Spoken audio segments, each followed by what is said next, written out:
If you ever found yourself wandering around the world of visual novels, odds are you've come across the name SubaHibi. At first glance, it tricks you. It looks like your typical high school story with cheerful girls, school festivals, and daydreaming narration. But then it blindsides you with a dizziness dive into existential dread, surreal horror, and philosophical debates that even make the most pretentious college students pause for a breather. But behind all this lies the most beautiful message something can ever offer. Although SubaHibi is super close to me, I won't be going over everything about it. I'm only going to focus on the small history behind it, the references, the philosophies, and the overall life-affirming message it delivers at the end, and why it's so important. The brain responsible for this masterpiece is a writer known as Staji. The game dropped under the Carol Q label back in 2010, but its roots stretch further back than that. So before SubaHibi, there was another game called Suinosora. It's pretty much the prototype to SubaHibi. It's like Staji had a half-formed dream and spent years refining it until it became the experience that is SubaHibi itself. I mean, although Suinosora is pretty well received in its own right, it just doesn't come close to the impact it had like SubaHibi did. So now that introduction's out the way, I can finally talk about the nitty and gritty of SubaHibi, the philosophical backbone. It doesn't take long before you realize that SubaHibi isn't just a messed up story for shock value. Beneath all the disturbing imagery and unsettling monologues lies a pretty deep web of philosophy. Ludwig Wittgenstein's Tractatus Logico Philosophicus plays a major role here in the story, with his ideas about language, perception, and the boundaries of human understanding right into the narrative. Nietzsche also lurks in the background too. I mean, mostly in Suinosora, while SubaHibi is heavier into Wittgenstein's influence, but he's still there. And if that wasn't enough, there are other philosophers like Albert Camus, Jean-Paul Sartre, Nicolas Cousa, and Kant.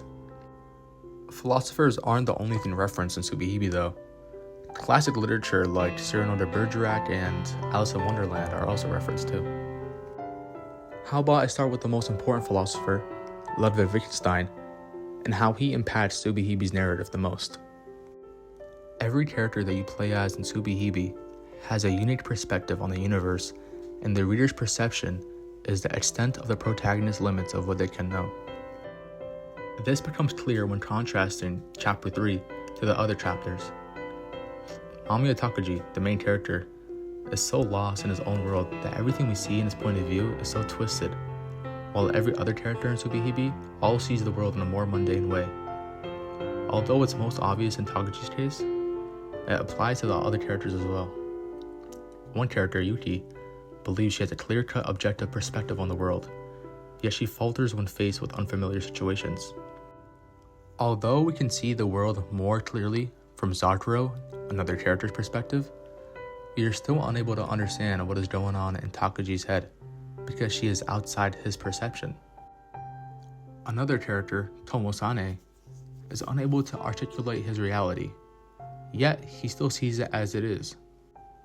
Just like Ludwig Wittgenstein, we learn more about the characters' unknowns and the boundaries of their knowledge by following it through their eyes. How about we move on to Cyrano de Bergerac's impact on SubaHibi? In Cyrano de Bergerac, it follows Cyrano, who is an excellent poet and swordsman, but has a really bad inferiority complex. He is secretly in love with his cousin Roxanne, and Cyrano assists his witty but idiot cousin Christian to win over the love of Roxanne by composing love letters to her in Christian's name. Even after marrying her, Cyrano assists Christian through the letters and risks his life during combat due to his selfless deeds and admiration from Roxanne to him. The dynamics between SubaHibi's three main characters are actually modeled after Cyrano de Bergerac. Mamiya Tomo-sane, the main character with split personality disorder, is split of three people: Minakami Yuki, Mamiya Takagi, and Yuki Tomo-sane. It's pretty clear where the parallels lie. Tomo-sane, who was modeled after Cyrano, relies on Yuki, who was modeled after Christian, to express his love for his sister, but they both have to speak through Mamiya Takagi's body, who was so lost in his own world that he doesn't even know who his sister is. So Tomasane takes it upon himself to destroy both Takagi and himself, leaving behind the elegant and handsome Yuki for his sister's sake. But why does the philosophical and classic literature references in the game utilize perception and perspective so much? And how is that even impactful to the overall message? The reason why perception and perspective is so heavily used in SubaHibi is because it ties in with a simple message to live happily. The writer of SubaHibi wanted the reader to experience how every character's perception is altered to their own idea of living happily, no matter if you disagree with their idea or not. Whether it's something positive such as accepting yourself, or something as gruesome as committing suicide, perspective offers a look at how different people look at the world. Another aspect of SubaHibi though is how complex it really is. But why is it so complex, and does it really have anything to the overall message? Honestly, life itself is complex, and SubaHibi doesn't let you forget it. The game juggles metaphysics, philosophy, unreliable narration, and deliberately confusing contradictions to mimic the uncertainty of human existence. It repeats itself, doubles back, and contradicts its own logic, and somehow, it all feels intentional. The narrative is obsessed with the idea that to truly understand life, you have to piece it together for yourself, often in spite of the ugliness and tragedy you encounter. Pretty much everything in the game happens with a reason. Even small things like flowers, mirrors, and even the way the text scrolls all carries deeper meanings tied to the characters and the natures of their realities. Another thing SubaHibi is really famous for is just alternate endings. But why does it have so many endings? The writer Skaji explained that he deliberately wrote a happy ending into every single chapter, but made it impossible for the player to reach those without first enduring the darkest outcomes. It's pretty much his way of making you confront despair before you can appreciate joy. You can't cheat your way to a good ending. You have to earn it by crawling through misery. Morbid? Maybe. But it's also real life. This also ties in with my other topic on why SubaHibi can never have an adaptation.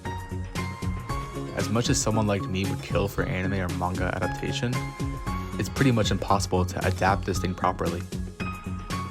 The story isn't linear, it's fragmented across multiple perspectives and timelines, and those perspectives contradict, overlap, and recontextualize each other in ways only possible in a game format. Unless you're able to cover every single alternative ending and routes, you'll be left with gaping plot holes. And anime and manga simply isn't just built to juggle non-linear stories. But before I dive into what SubaHibi really means, I'm gonna address the obvious. SubaHibi has some really disturbing moments about sexual assault, and it's turned a lot of people away. On the surface, it can feel like the game's glorifying some of the worst aspects of human behavior. But if you dig deeper, you realize most of these scenes exist to make you uncomfortable on purpose, and is actually necessary to achieve the philosophy it represents. It's about showing how trauma, cruelty, despair, depression can all warp reality, both for the characters and for you as a reader. With all that being said, even its biggest defenders admit that some of these scenes go too far. It's a problem in visual novels in general sometimes, but SubaHibi especially. It's honestly pretty sad because I know SubaHibi handles certain moments with more care and less details. It would have reached a wider audience without losing its raw philosophical core. But now that the elephant in the room is out of the way, what does it all mean in the end anyways? People will die, get bullied, and lose everything, whether we as humans thought they deserved it or not. Unlike animals, who see all that happens as just is, we can't quite do the same. But we forget that those same people who died, were bullied, and lost everything could smile sometimes all the same. Live happily is not a request or a demand. Live happily is all you can do. It's pretty much stating the obvious. I mean, as far as we know, you only receive one life. And in this one life, you will live. You will happily enjoy living, even if it's painful, and we pretend death does not exist because we are scared of it. Because we won't be able to enjoy this gift anymore. You haven't experienced true happiness if you haven't felt despair, but you also haven't experienced true happiness if you're always happy. This is why you can perceive being born to be a blessing and a curse. On one note, you can call it a curse by having to experience all those dreadful and hopeless moments. But on the other note, it's a blessing because when you overcome those obstacles, you can achieve that wonderful life. Live a happy life in spite of all the bad things that happen in the world.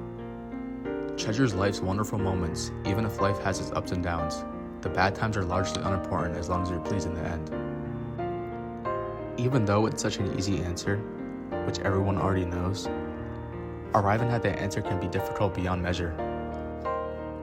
No matter how unfortunate you believe your life to be, you must live happily. The man who first said live happily, Ludwig Wittgenstein, had a horrible life. Following World War I, he fell into a depression and distributed most of his inheritance to his siblings. He lost 3 brothers to suicide and chose to live in total isolation in Norway. Nevertheless, these were his last words. Tell them I had a wonderful life.